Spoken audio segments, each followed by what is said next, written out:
अस्सलाम वालेकुम नाजरीन, मेरे बांग्लादेशी भाइयों और बहनों, मेरे पाकिस्तानी भाइयों और बहनों और दुनिया भर से जो भी हमें देख रहा है, हम आपसे मुखातिब हैं पाक बांग्ला कनेक्ट में। नाजरीन, कभी आपने ये सोचा है कि अगर आज के दौर में पिनोकियो होता तो कौन होता? जो जब झूठ बोलता था तो उसकी नाक लंबी लंबी और बहुत लंबी हो जाती थी। हमें लगता है कि आज के दौर में पिनोकियो होता तो वो भारतीय मीडिया होता।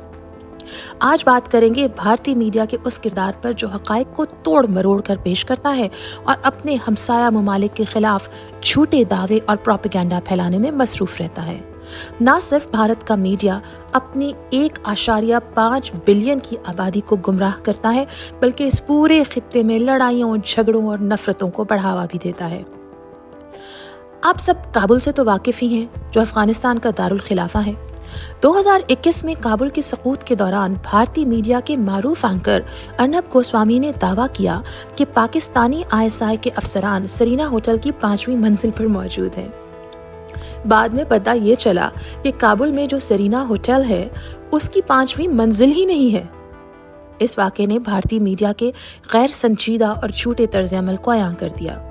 अब चलते हैं 2019 में, जब भारतीय फिजाइया का MiG-21 तैयारा पाकिस्तानी फिजाइया ने मार गिराया और अभिनंदन वर्तमन को गिरफ्तार किया। भारतीय मीडिया ने दावा ये किया कि अभिनंदन ने एक पाकिस्तानी F-16 तैयारा गिराया था। ये दावा भी आलमी इदारों ने मुस्तरद कर दिया। हकीकत ये थी कि भारतीय तैयारा गिरा और F-16 महफूज था, लेकिन भारतीय मीडिया ने अपनी नाकामी को कामयाबी के तौर पर पेश किया और कुछ बैद नहीं कि उसके बाद एक बॉलीवुड की फिल्म भी बना दें, या हो सकता है अब तक बना ही चुके हों। अब चलते हैं गलवान वादी।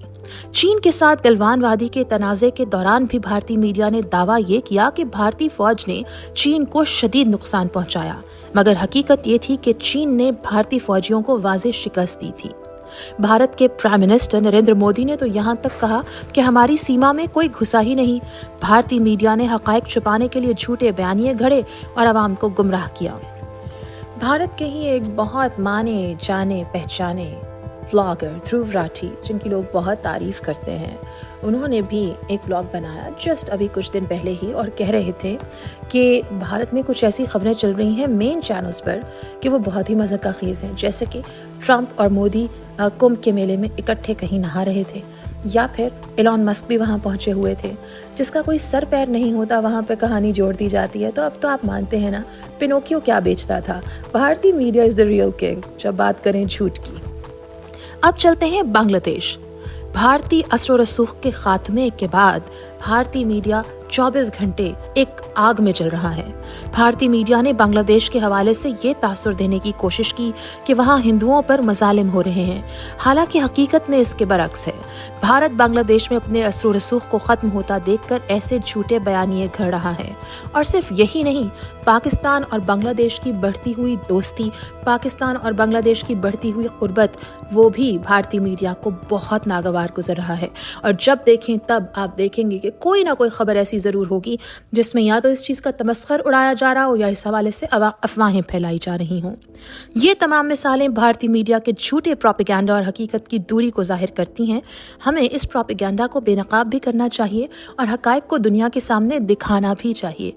अब तो आप समझ गए होंगे कि अगर आज के दौर में पिनोकियो होता तो कौन होता। कमेंट्स में ज़रूर बताइएगा। अपना ख्याल रखिएगा। पाक बांग्ला दोस्ती जिंदाबाद। अल्लाह हाफ़िज़।